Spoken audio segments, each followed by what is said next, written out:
Mes nusprendėm labai spontaniškai parduoti ir pagal rekomendacijas girdėjom apie Tomo profesionalumą.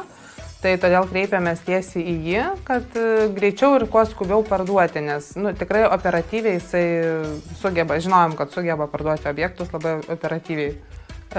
Iš tikrųjų, mes manome, kad kiekvienas specialistas turi būti savo srities specialistu, todėl būto pardavimui visiškai mes nieko apie tai nežinom.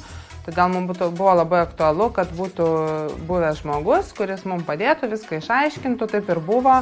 Ir mes ir tikėjomės to profesionalumo, kad mums nereikės galvoti, kokius žingsnius turime atlikti, ką turime kur skambinti ir panašiai.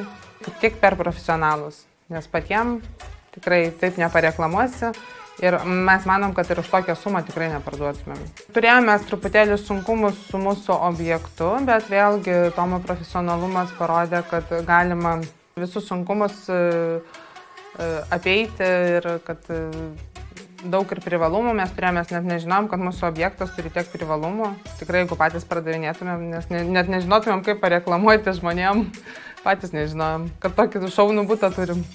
Tai tikrai rekomenduočiau Tomą, nes turi visus gero brokerio savybės ir aš taip, kiek žinau, tai jisai labai ilgai jau dirba šitą darbą, todėl jisai turi daug patirties, turi savo komandą, profesionalas ir tikrai gali labai greitai ir operatyviai parduoti objektą, tai aš manau, klientam to ir reikia.